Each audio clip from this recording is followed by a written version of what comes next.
রাস্তা জুড়ে গল্প আর হাসিতে ভরে উঠছে পুরো ভ্রমণটা। দুইজনের এই যাত্রা শুধু পথ নয়, সুন্দর স্মৃতি তৈরির সময়। মোবাইলে ধারণ করছি প্রতিটি আনন্দমুখর মুহূর্ত। সুন্দর হোক।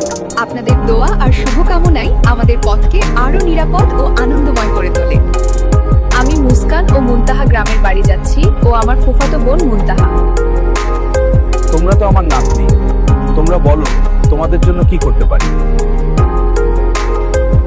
আমি মুস্কান আর মুনতাহা, আমরা দুজনের জন্য আপনি দোয়া করতে পারেন। নানা ভাইয়েরা, তোমরা দুজনে কি চা খাবে? তোমার নানিকে চা আনতে বলি। আমি মুস্কান ও মুনতাহা দাদু ভাই, আমরা তোমাদের নাতনি, আমাকে চা দাও আর তুমি আমাদের সাথে বসো। তোরে আমার 2 লাল গোলাপ। তোরাই আমার 2 লাল গোলাপ। মুনতাহা মুস্তান নানুকে বলো কি খাবে, কি খাবে? আজ তোমাদের জন্য কি পাকাবে। নানুর বাড়িতে আইসা অনেক মজা হলো। আমি মুনতাহা, আপনারা সদা থাকবেন। খোদা হাফেজ।